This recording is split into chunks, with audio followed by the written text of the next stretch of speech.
एक नौजवानों का आह्वान क्या कर दिया, एक शब्द से भाजपा इतना बौखला कि भारतीय जनता पार्टी के पूर्व सांसद हैं सुब्रत पाठक। आप सोचिए, जो सांसद चुना गया है, जो लोकतंत्र के सबसे बड़े मंदिर में बैठता है, कितनी बड़ी जिम्मेदारी होती है उसकी।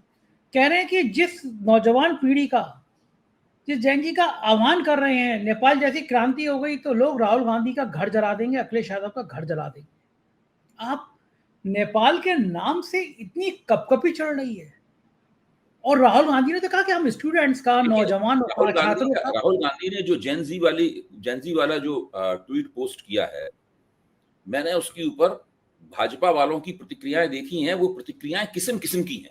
एक तो प्रतिक्रिया यही है जो आप बता रहे हैं, ये मूर्खतापूर्ण प्रतिक्रिया है, मैं ये कहूंगा। इसलिए इस प्रतिक्रिया को तो एक कान से सुन के दूसरे से निकाल देना चाहिए। कुछ और प्रतिक्रियाएं भी है। ऐसे एक प्रतिक्रिया में ये कहा गया है कि राहुल गांधी ने पहली बार जैन जी का नाम नहीं लिया है। ये तो हमारे आदरणीय प्रधानमंत्री नरेंद्र मोदी 8 महीने पहले जब दिल्ली में भाजपा सरकार का उद्घाटन कर रहे थे, तभी उन्होंने जैन जी का नाम ले दिया था। मोदी ने अपने भाषण में कहा था कि जैन जी अब देखेगी कि वास्तव में दिल्ली में अच्छी सरकार कैसे चलाई जाती है। ये मोदी जी ने अपने भाषण में जैन जी के बारे में कहा था। इसके बाद एक और कार्यक्रम में मोदी जी बोले कि आप लोग अपने आप को जैन जी कहते हैं अपनी भाषा में, लेकिन मैं तो आपको अमृतकाल की अमृत पीढ़ी कहता हूं। तो वो अमृतकाल की अमृत पीढ़ी के रूप में उनका आह्वान मोदी जी कर रहे थे। तो सवाल यह है कि जैन जी को अपनी तरफ सभी लोग खींचना चाहते हैं। मोदी जी भी खींचना चाहते हैं, राहुल गांधी भी खींचना चाहते हैं। अगर आप 2019 के चुनाव के आंकड़ों पर गौर करें, CSDS के आंकड़ों पर गौर करें, उसके बाद अभी जब मोदी जी ने अपना वो खो दिया, बहुमत खो दिया, आप उसके आंकड़ों पर गौर करें तो आप पाएंगे कि 2024 में भी जैन जी के वोट भाजपा को ज्यादा मिले, कांग्रेस को पहले से बेहतर मिले, लेकिन भाजपा को थोड़े वोट उससे ज्यादा ही मिले जैन जी के। लेकिन आज स्थिति पूरी तरीके से पलट गई है। आज आप किसी भी जैन जी एक्सपर्ट से अगर बात करें तो वो बस साफ, जो जैन जी की गतिविधियों की तरफ ध्यान देते हैं, वो आपको साफ बताएंगे कि जैन जी का सबसे बड़ा आरोप यह है कि मोदी जी हिंदुत्व के नारे के साथ में विकास को नहीं जोड़ पाए, रोजगार को नहीं जोड़ पाए, महंगाई कम करने को नहीं जोड़ पाए, आमदनी बढ़ाने को नहीं जोड़ पाए, सुशासन को नहीं जोड़ पाए। और वो पीढ़ी जिसने मोदी जी को 2 चुनावों में वोट दिया, वो पीढ़ी अब 30 और 30 साल के पेटे में पहुंच चुकी है। और उसको साफ दिख रहा है कि देश की असली समस्या हिंदुत्व वगैरह नहीं है। देश की असली समस्या टीका लगा के और चोटी रख के और हाथों में ढेर सारे कलावे बांध के इधर उधर हिंदू होने का ड्रामा करते रहने की देश की असली समस्या नहीं है। देश की समस्या यह है कि जॉब्स घटते जा रहे हैं और इन्फ्लेशन यानी महंगाई बढ़ती जा रही है। यह देश की असली समस्या है। और बहुत सारे जैन जी के लोग जो है इसी समस्या के शिकंजे में अपने आप को फंसा हुआ महसूस कर रहे हैं और छटपटा रहे हैं। अच्छा, अब आप देखिए जैन जी सारी दुनिया के पैमाने पर क्या कर रही है। आप अमेरिका, ब्रिटेन और इधर आप यूरोप के 2 बड़े देशों को देखिए। इसके बाद ये सर्बिया और ये सब जो यूरोप के छोटे छोटे देश हैं, इनको आप देखिए। फिर आप एशिया में आ जाइए, उधर आप लैटिन अमेरिका में चले जाइए। कहीं कम से कम दुनिया के 25-30 देश ऐसे हैं जिसमें पिछले 5-6 साल के अंदर जैन जी ने पर्यावरण के सवाल पर, लोकतंत्र के सवाल पर और भ्रष्टाचार विरोध के सवाल पर बड़े जबरदस्त आंदोलन किए हैं और सरकार पर बड़ा दबाव पैदा किया है और अपनी बात उन्होंने मनवा ली है। और जहां उनकी बात नहीं मानी गई, उनकी हालत, उन सरकारों की हालत देखना हो तो नेपाल को देखो, तो श्रीलंका को देखो और बांग्लादेश को देखो। अच्छा, जैन जी वाले हमेशा ये काम नहीं करते जो उन्होंने नेपाल में किया, बांग्लादेश में किया, श्रीलंका में किया। ऐसी बात नहीं, इस डर को बीजेपी वालों को नहीं पालना चाहिए। अगर पाल रहे हैं तो फिर उसमें कहूंगा वो मूर्खतापूर्ण हरकत कर रहे हैं। स्थिति क्या है, बीजेपी वालों की डर क्या है? बीजेपी वालों का डर यह है कि अगर वास्तव में जैन जी की समझ में आ गया कि एक डिजिटल फ्रॉड किया जा रहा है लोकतंत्र में, और जैन जी कहते क्यों है इसको हम लोग? इसीलिए कहते हैं क्योंकि ये सोशल मीडिया की डिजिटल टेक्नोलॉजी के जमाने में पल के बढ़ा हुआ है और ये डिजिटल टेक्नोलॉजी को सबसे ज्यादा जानता और समझता भी है।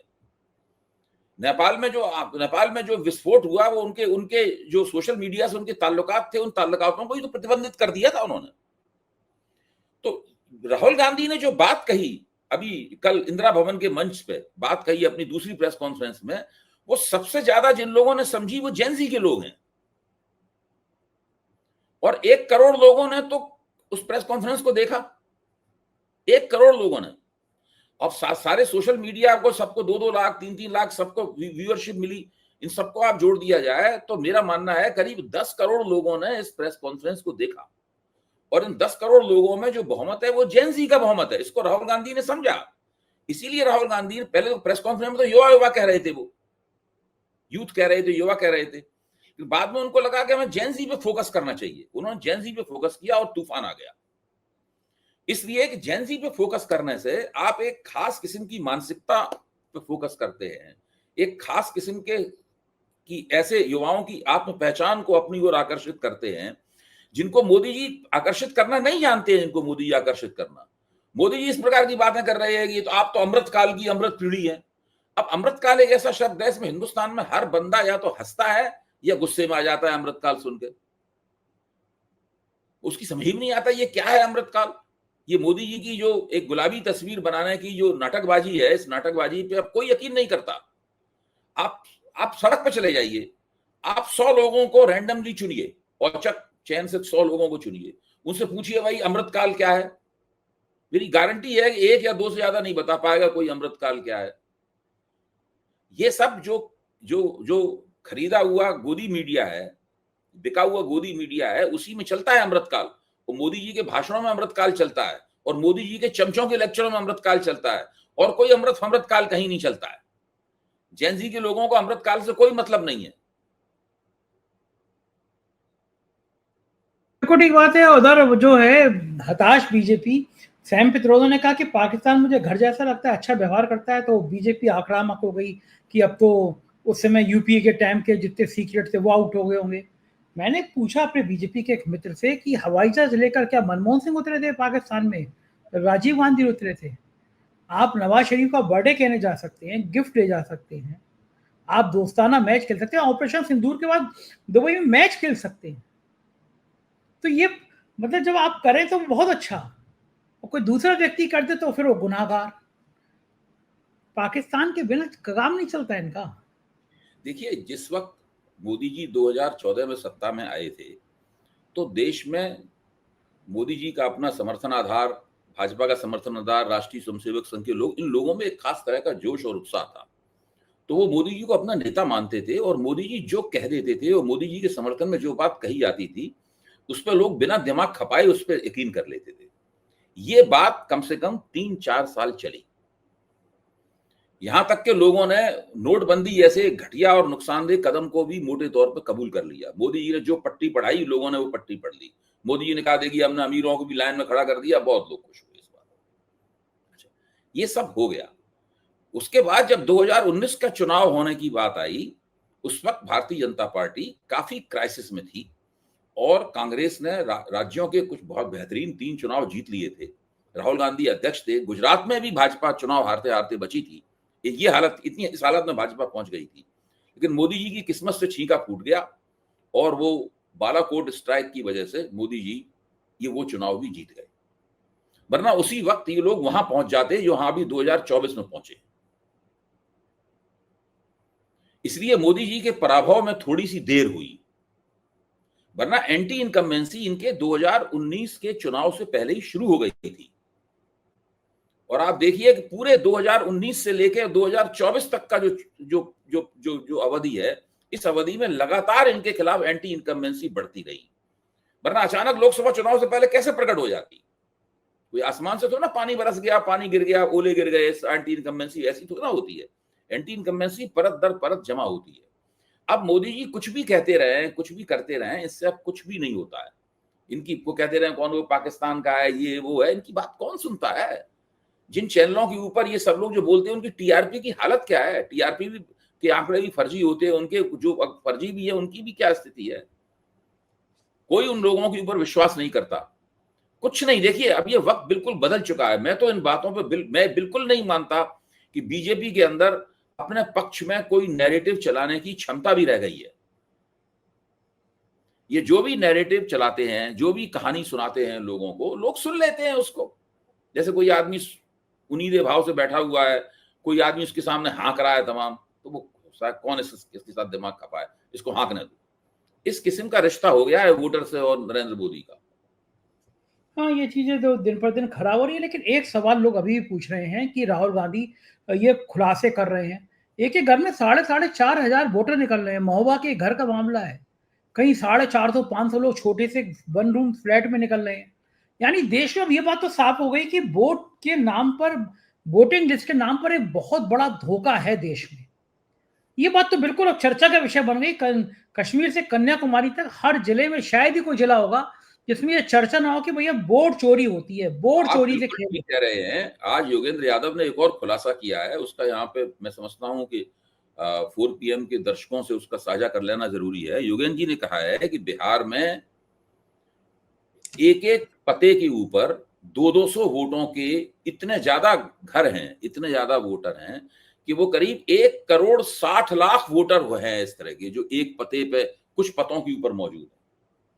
आप इससे अंदाज लगाइए कि बिहार की वोटर लिस्ट की इस वक्त हालत क्या है।